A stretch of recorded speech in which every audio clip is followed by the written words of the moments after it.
Kim Chiu di inaasahan na ganito pala ang mangyayari matapos mag-sold ang kanyang products. Si Kim Chiu ay hindi inaasahang mangyayari ang ganito sa kanyang negosyo, lalo na matapos ang balitang agad na naubos ang kanyang mga bagong bag. Lubos ang pasasalamat ni Kim sa mga tao na patuloy na sumusuporta at tumatangkilik sa kanyang brand. Makailan lamang, ibinahagi niya ang magandang balita na sold out na ang ilan sa kanyang mga bagong disenyo ng bags, na talagang nagbigay ng kasiyahan sa kanya at sa kanyang team. Sa kabila ng kanyang tagumpay, agad ding humingi ng paumanhin si Kim sa mga customers dahil sa mga teknikal na suliranin na nararanasan sa kanilang website. Ayon sa kanya, nagkaroon ng aberya na naging sanhi ng pagka-down ng site, na nagdulot ng abala sa mga nais bumili ng kanyang produkto. Sinabi ni Kim na sila ay kasalukuyang nagtatrabaho upang maayos ang mga isyu at mas mapabuti pa ang kanilang online na serbisyo. Nais naming masiguro na maayos ang lahat para sa aming mga customers, ani Kim.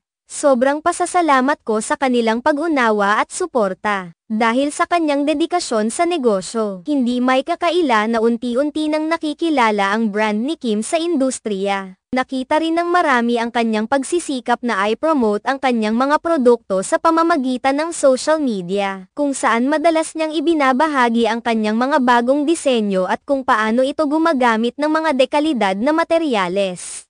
Maraming mga tagahanga ang nag-express ng kanilang suporta at paghanga sa kanyang mga bagong produkto. Ang mga bags ay hindi lamang magaganda kundi ito rin ay may kakaibang disenyo na talagang tumutugma sa panlasa ng mga modernong kababaihan. Kaya naman, hindi na nakakagulat na mabilis itong naubos. Sa kanyang mga post, binanggit din ni Kim ang mga hinaharap nilang proyekto at mga plano sa hinaharap. Ayon sa kanya, layunin niyang patuloy na magbigay ng mga bagong produkto at mas mapalawak pa ang kanyang negosyo. Hindi lang ito basta-basta negosyo para sa akin. Ito ay isang paraan upang ipakita ang aking pagmamahal sa fashion at disenyo, dagdag pa niya. Ipinahayag din ni Kim ang kanyang pagnanais na maging inspirasyon sa ibang mga aspiring entrepreneurs. Nais kong ipakita na posible ang lahat sa pamamagitan ng tiyaga at determinasyon, aniya. Sa kabila ng mga hamon, patuloy siyang umaasa at nagtatrabaho para sa ikabubuti ng kanyang brand.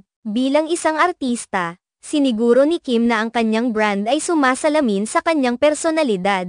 Ang mga bags na kanyang dinisenyo ay may halong uniqueness at elegance na tiyak na kapansin-pansin sa kahit sinong makakita nito. Dahil dito, nagkaroon ng malaking buzz sa social media hinggil sa kanyang brand, at maraming tao ang naging interesado sa kanyang mga produkto. Ang feedback mula sa mga customers ay positibo, na nag-uudyok kay Kim na ipagpatuloy ang kanyang misyon sa industriya ng fashion. Sa kabila ng mga pagsubok, hindi nawawalan ng pag-asa si Kim. Alam kong may mga pagsubok na dumarating, ngunit bahagi ito ng proseso. Ang mahalaga ay ang tuloy-tuloy na pagsisikap, pahayag niya. Ang kanyang mga pagsisikap ay patuloy na nagbubunga, at umaasa siyang makakamit pa ang mas mataas na tagumpay sa kanyang negosyo sa hinaharap. Sa pagtatapos, muli niyang pinasalamatan ang kanyang mga taga-suporta at siniguro silang ginagawa nila ang lahat upang maibigay ang pinakamahusay na serbisyo. Salamat sa inyong lahat.